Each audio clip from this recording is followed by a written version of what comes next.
NTA के ही लोग थे वो शायद, जो हमारा पहले रजिस्ट्रेशन कर रहे थे, फिर हमें रूम में एंट्री दे रहे थे।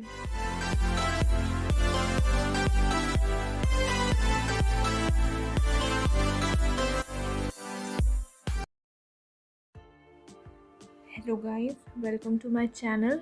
आज मैं रिव्यू करने जा रही हूँ अपना नीट का पेपर और मेरा एक्सपीरियंस जो रहा एग्ज़ामिनेशन हॉल में वो।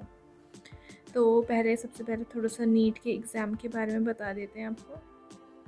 तो नीट एक ऑल इंडिया लेवल एग्ज़ाम होता है जिसे हर साल एनटीए कंडक्ट कराता है। इस साल ये 12 सितंबर 2021 को हुआ था और 16 लाख स्टूडेंट इसमें अपीयर हुए थे। नीट इंडिया का प्री मेडिकल एग्जामिनेशन है और मेडिकल कोर्सेज में जाने के लिए आपको नीट क्वालिफाई करना ज़रूरी होता है, जैसे कि MBBS government private and abroad, BAMS, BHMS, BDS and nursing के लिए भी देना पड़ता है। नाउ अबाउट मी, तो मैं नीट एस्पिरेंट हूँ और मैं 3rd टाइम ड्रॉपर, और मैंने इस साल भी अपना नीट दिया था 2021 का।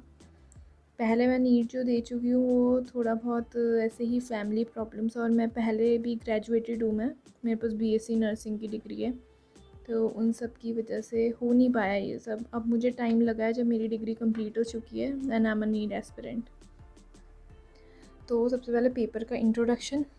पेपर ऐसे आता है, ये तो तुमने सबने देखा ही होगा कि ऐसे पेपर मिलता है, वहाँ पे हमें सील खोलनी होती है, और पेपर डिवाइडेड होता है 4 सेक्शंस में। Physics, chemistry, botany, zoology, 4 sections में डिवाइडेड होता है पेपर। तो इस बार हमें नीट में कुछ ऑप्शनल क्वेश्चंस भी दिए गए थे। ये पेन भी मुझे वहीं से ही मिला ना। कुछ ऑप्शनल क्वेश्चंस भी दिए गए थे इस बार नीट में। सेक्शन ए था जो कि 35 क्वेश्चंस का था, और वो कंपल्शन था, सबको 35 अटैम्प्ट करने ही करने थे। और जो सेकंड था सेक्शन बी, वो था 15 क्वेश्चंस का, जिसमें से 10 क्वेश्चंस कंपल्शन थे। शुरू अगर आपने गलती से 11 कर दिए तो शुरू के ही 10 माने जाने थे। फिजिक्स का पेपर, फिर यहाँ से शुरू था हमारा सेक्शन बी। देन केमिस्ट्री का सेक्शन ए था, देन केमिस्ट्री का सेक्शन बी, बॉटनी,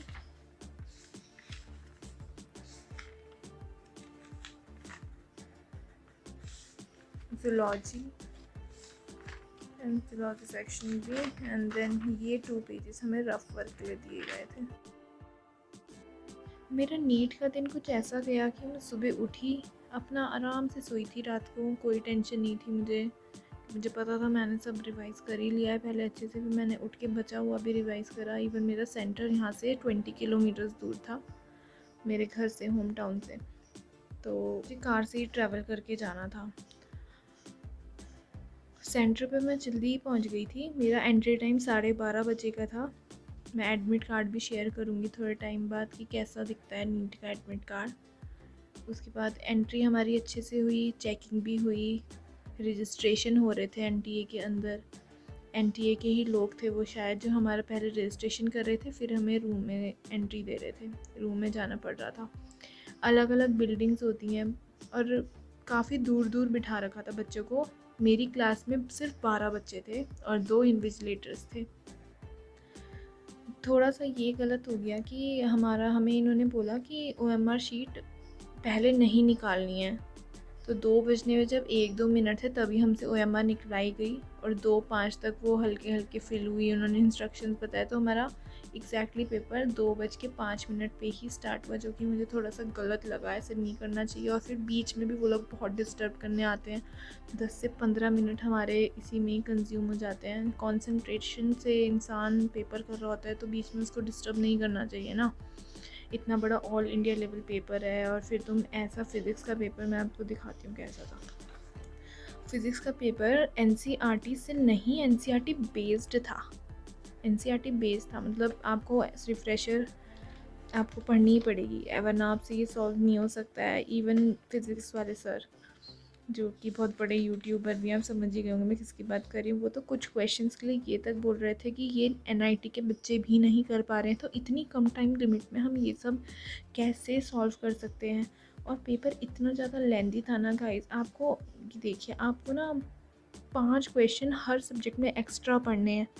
180 क्वेश्चंस होते थे हर बार, इस बार 200 क्वेश्चन थे। इतना लेंदी पेपर था। केमिस्ट्री में तो कुछ ऐसे थे कि जैसे ये देखिए कि देखते ही टिक लगा दो, और कुछ फंसाने वाले क्वेश्चंस भी थे, कुछ इजी भी थे। जो सेकंड पार्ट था ना केमिस्ट्री का, फिज़िक्स का और बायो का भी, तो वो एप्लीकेशन बेस्ड था, समझ रहे हो आप? मतलब एक तो वो इंसान, सेक्शन ए तो वो इंसान भी कर सकता है जिसने एनसीईआरटी रट लिया है, हम बोलते हैं रट, मगर सेक्शन बी को में हमारे कॉन्सेप्ट्स यूज़ हो रहे थे, कंसेप्चुअल पार्ट था और बहुत लेंथी भी था।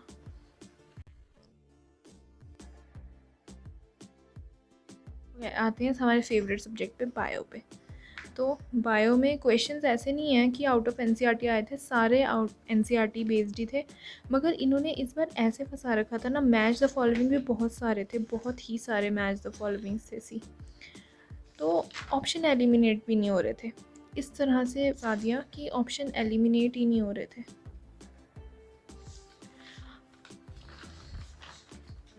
बायो का पेपर तो बहुत ही अच्छा था, मेरा बहुत अच्छा गया है बायो का पेपर।